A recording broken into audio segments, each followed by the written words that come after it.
Hello there and welcome to this storage video for OCR J276 GCSE Computer Science, and as you can probably tell we are looking in particular at types of storage in today's lesson. So we are looking at why secondary storage is needed, data capacities and calculating capacity requirements, a little bit of maths there, I'm not going to lie, types of storage and suitability of devices and media. So we've got the learning outcomes we've got there today, so we can see what we're going for, we can see the pitch of what we're doing, so let's get cracking. So secondary storage is, I've stolen this little quote here, a device that stores data. So you want to make sure you've got secondary storage so we can then store data, we can back things up, we can move things over, we can share them between devices. Secondary storage is really important. Secondary storage does not have a connection directly to the CPU. That's primary storage. So secondary storage is a device that stores data, but it has not got a direct connection to the CPU. So, what we're going to do now is a little bit of maths. How can we work out capacities and requirements of storage? I'm going to use a little bit of simple maths here today, just so you can see how we're working. Imagine that we have a file which is 10 megabytes in size. Nice, easy, small. We could have a tiny little video which is that size, or a high-res image which is 10 megabytes in size. We have got a storage device which is 1 gigabyte. What I want to know is how many of these can we fit on this storage device? Could be an exam question quite easily. So first thing I'm going to do is convert them into the same scale, just like you would in a math. So if we had, instead of it being megabytes, we had 10 centimeters in 1 kilometer. We want to make sure these are in the same numbering system. So we're going to keep that at 10 megabytes. And as we all know, 1 gigabyte is 1000 megabytes. So that looks a little bit like a 7. There we go, that's better, 1000 megabytes. So now all we need to do is 1000 divided by 10, which hopefully my maths gives me correctly, is 100. So we could fit 100 10 megabyte files on a gigabyte storage solution. Similarly, if we had something which is 50 megabytes, and we had a 3 gigabyte storage solution, same idea again, we're going to keep that as 50 megabytes. We are going to change that to 3000 megabytes. And then all we need to do is 3000 divided by 50. And then that there gives us the answer. So for example, in this case, the answer should hopefully be, there you go, you got the answer correct. Fantastic, well done. So, what I want you to do now in your books, explain why secondary storage is needed, describe how to calculate file size and requirements, and demonstrate secondary storage used. Just a little incidental anecdote as well. When we're looking at file size and requirements, we all know that 1 gigabyte is 1000 megabytes, or we could go for 1 terabyte is equal to 1000 gigabytes.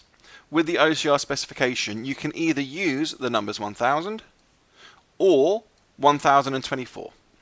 They don't say which one is right or wrong, they just say if you use either of these, they are both acceptable, and I personally, for you guys, would focus on using 1000, because if we're looking at thousands and 24 and trying to work with that, just that little odd end there could prove you a little bit of a headache in the exam. Remember, it's non-calculator. So, get those questions done, give the video a quick pause, and then we'll move on. So what we're going to look at now, types of storage, and this is one thing I can't stress enough. These are 3 different types of storage. Commonly you'll see in exam questions and it'll ask for types of storage. All it's looking for is magnetic, optical, solid state. So with a magnetic, which you could get as a magnetic hard disk, strangely enough, it uses magnets. So on here, we've got something which is called an actuator arm. And if we zoom in on that, it's basically a little arm with a little pin, and it goes round a magnetic disc. Think about an older LP player. It's got the little pin that pushes down on the track. It reads that, and that's how it gets its audio. Exactly the same idea with magnetic storage. This is movable, so then it can move up and down as it spins round. But because of this movable part, if you drop it, it's very easily damaged. It's hard to then realign this pin on where it needs to be looking at. bad times. Optical storage uses a laser. So with a magnetic arm, which has got the magnetic storage, which has got the actuator arm, which moves around, optical storage takes it to the next level, and instead of using that, it uses a laser. And again, we've got a CD here, and it reads the fine dust on a CD to then see if there's a laser engraved on there or not, to then be able to read the storage. Solid state uses circuits. So here we've got an example of a circuit. If there's nothing there, it's not storing anything, we can store it as something as a 0. If there is a connection, it stores it as a 1. So we've got magnetic, which uses an actuator arm to scan across a magnetic disc, using our magnetic arm there to engrave areas. Don't really want to say engrave, but to store information on there using magnets. We've got optical storage, which uses lasers. Lasers hit the surface, and on the bottom of the CDs, as you see, there's a fine layer of dust which is protected. The laser can change the values there, and then we've got solid state, in which the values are stored electronically using electrical current. So we've got some types of storage devices here. So we've got 3 magnetic devices here: hard disk drive, cassette, and magnetic tape. I hear what you're thinking. Cassette and magnetic tape, what can these be used for? Cassettes are being used previously as magnetic storage for movies. So if you remember the old movie reels and the old movie recorders, which look a little bit like this. Again, I don't teach GCSE art, I apologise. But that's how it works. Again, we've got magnetic tape as well, which is used fantastically well for long-term data backup. We've got opticals, which are CDs, DVDs, and Blu-rays. And we've got different solid-state devices, such as solid-state discs, USB flash drives, and SD cards. So we've got some good examples here of different storage devices. So what I want you to do, show your knowledge of devices, when you would use them, explain the differences between them, categorize examples of storage into different areas as well. Give the video a quick pause, and then we'll move on. So we've looked previously at 3 different types, but now we want to look at how suitable they can be. We've got speed, cost, durability, portability, reliability, and capacity. So if we're looking at speed, the number 1 storage device, if we're looking purely at speed, is solid state. It runs and uses electricity. It is the best. We've then got optical, and then finally magnetic. These 2 can be changeable depending on the RPM, rotations per minute, of the actuator arm on the magnetic disc. We've then got cost. Cost can be a really massive implication. The cheapest by a country mile is definitely optical storage. You can get free CDs in magazines. If these were expensive, would you see magazines giving away solid state discs? I don't think so, but they quite happily give away CDs. We've then got magnetic devices. And then finally, the most expensive is definitely solid state, because it is a newer technology.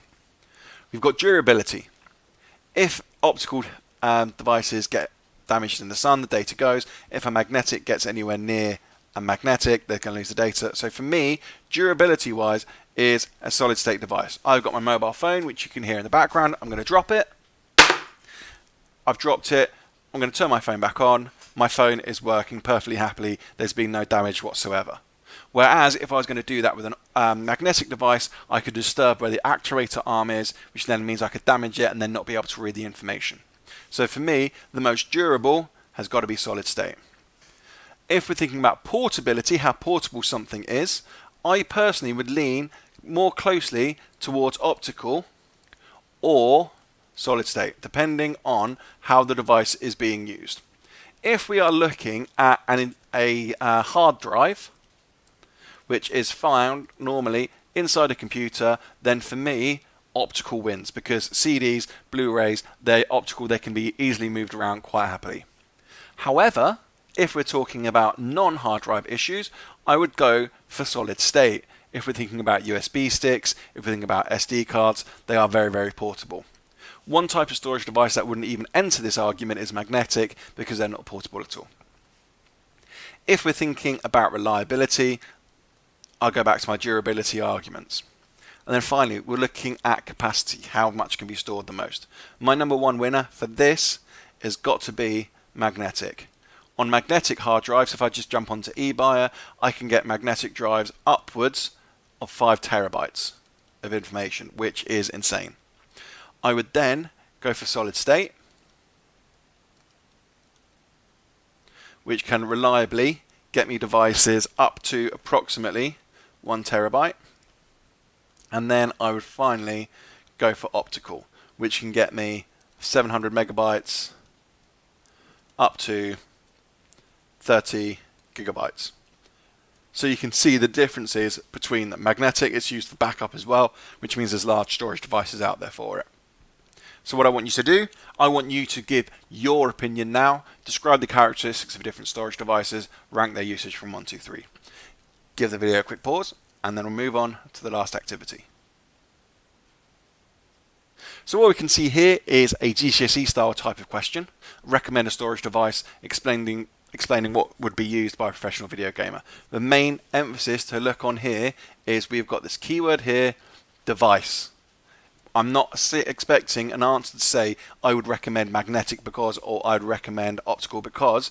It's asking for a storage device. If we had type, then I'd be looking for optical, then I'd be looking for magnetic, then I'd be looking for solid state. You need to make sure when you're getting around to your exam, you're reading your question carefully. So, answer the question, have a go, and I shall see you in another video. See you later.